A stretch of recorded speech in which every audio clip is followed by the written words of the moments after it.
پیارا نبی کے پیارے ارشاد انسانیت کی ہدایت اور نجات کے لیے آپ نے یہ نہیں فرمایا جو قرآن حدیث پہ چلے گا، یہ بھی نہیں فرمایا، یہ بھی نہیں فرمایا، بلکہ آپ نے فرمایا ما انا علیہ و اصحابی، اس لیے کہ کوئی قرآن پڑھ کے غلط مطلب بتا سکتا ہے، حدیث پڑھ کے غلط مطلب بتا سکتا ہے۔ تم اس سے یہ پوچھو کہ حضور کا طرز عمل کیا تھا، تم اس سے پوچھو صحابی رسول کا طرز عمل کیا تھا۔ مطلبوں میں فرق ہو سکتا ہے، تشریح میں کوئی بدنصیب فرق پیدا کر سکتا ہے، یہ دیکھو کہ اللہ کے نبی کا طرز عمل کیا رہا ہے، قرآن کی اس آیت کا طرز عمل میرے نبی نے کیا دکھایا ہے، حضور کے اس ارشاد کے طرز عمل صحابہ کا کیا تھا، انہوں نے عملاً کیسے کیا ہے، تاکہ ہر آنکھیں والا اور کم سے کم علم والا بھی ہدایت کی شاہراہ پہ آسانی سے چل سکے۔ کہ جہالت کی وجہ سے کوئی اسے مطلبوں میں الجھا دے، تشریحات میں الجھا دے، آیت پڑھ کے غلط مطلب بتا دے، حدیث پڑھ کے غلط مطلب تشریح کر دے، فرمایا نہ، حق کیا ہے، ما انا علیہ و اصحابی، یہ دیکھ لو کہ یہ طرز عمل میرا رہا ہے، یہ دیکھ لو کہ میرے صحابہ کا یہ طرز عمل ہوا ہے، یہ حق پر ہے، یہ حق کا راستہ ہے۔ اور نبی سے بڑھ کر اللہ کی منشا کوئی نہیں جان سکتا، اور صحابہ سے بڑھ کر اللہ کے نبی سے محبت کوئی نہیں کر سکتا۔ نبی سے بڑھ کر اللہ کی منشا کوئی نہیں سمجھ سکتا، رضا کوئی نہیں چاہ سکتا، اور صحابہ سے بڑھ کر نبی سے کوئی محبت نہیں کر سکتا۔ تو فرمایا یہ دیکھ لو ما انا علیہ و اصحابی، کہ وہ طرز عمل میرا ہے، وہ طرز عمل میرے صحابہ کا ہے، ان کا طرز عمل کیا رہا ہے۔ اللہ کے حبیب صلی اللہ علیہ وسلم کی زندگی کے دو پہلو ہیں۔ زندگی کے ایک پہلو میں ان کا تعارف رہا ہے محمد ابن عبداللہ، اور زندگی کے دوسرے پہلو میں ان کا تعارف رہا ہے محمد الرسول اللہ۔ آپ علیہ الصلوۃ والسلام کی زندگی کے دو پہلو،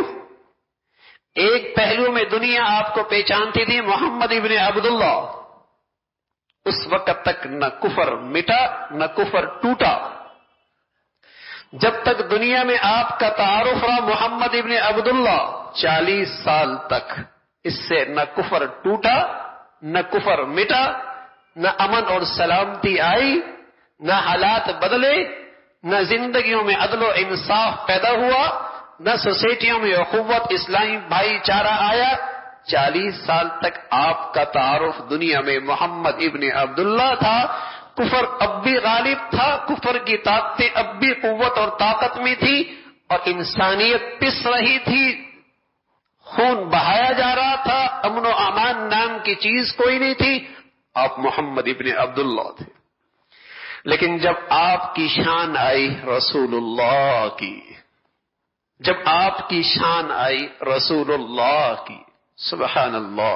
صرف 13 سال میں ساری دنیا میں امن اور سلامتی کی خوشبو پھیل گئی۔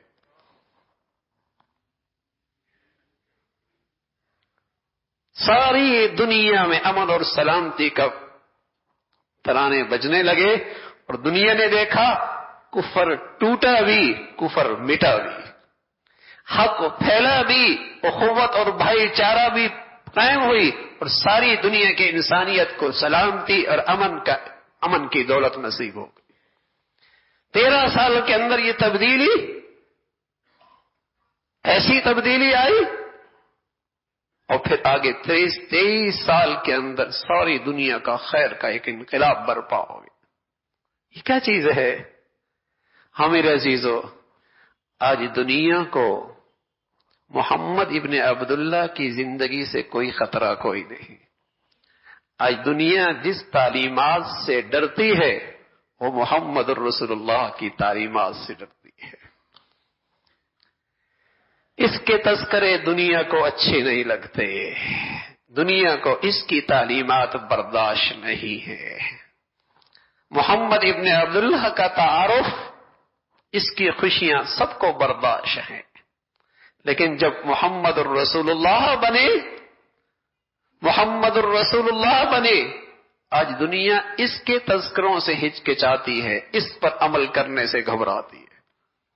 کیونکہ اس سے اسلام کا غلبہ آتا ہے، اس سے دنیا میں اسلام کو سربلندی ملتی ہے، اس سے ظلم مٹتا ہے، ناانصافیاں مٹتی ہیں، تاریکیاں ختم ہوتی ہیں، خرافات مٹتے ہیں، عدل و انصاف کا نظام دنیا میں قائم ہوتا ہے۔ اس لیے دنیا کو محمد ابن عبداللہ کا مسئلہ نہیں، بلکہ تعلیمات کا آپ کا جو دوسرا پہلا ہے محمد رسول اللہ، وہ برداشت نہیں ہے۔ کاش کہ مسلمانوں کے ذرائع ابلاغ جتنا شور و غل اور جتنا جوش وہ پہلے 40 سال میں دکھاتے ہیں، نبی کی اگلی زندگی کا بھی ایسا جوش و خروش دکھائیں اور نبی کی تعلیمات کو ایسا ہی عام کرنے لگ جائیں، اور مسلمان بھی اپنی نبی کی اس تعلیمات کو جو محمد رسول اللہ کے بعد دنیا میں آئی ہے اسے عام کرنے لگ جائے، تو سچ بتاؤں ہمارے ملک کی قسمت ہی بدل جائے، ہمارے ملک کی قسمت ہی بدل جائے۔ اگر تذکرے اس تعلیمات کے ہوں جو رسول اللہ نے دی ہے، جو 40 سال کے بعد قرآن کی شکل میں ہے، 40 سال کے بعد احادیث کی شکل میں ہے، 40 سال کے بعد صحابہ کی زندگیوں کی شکل میں ہے، کاش کہ مسلمانوں کیا اس کے تذکرے عام ہو جائیں اور اس کا نفاذ شروع ہو جائے اور اس پر اپنی زندگیاں لے کے آ جائیں، تو سارے فرقے بھی مٹ جائے، سارے گروہ بندیاں بھی ختم ہو جائے، رنگ نسل لسانیت کے سارے جھگڑے بھی ختم ہو جائیں، اور دنیا کو امن اور سلامتی اور محبت کی دولت مل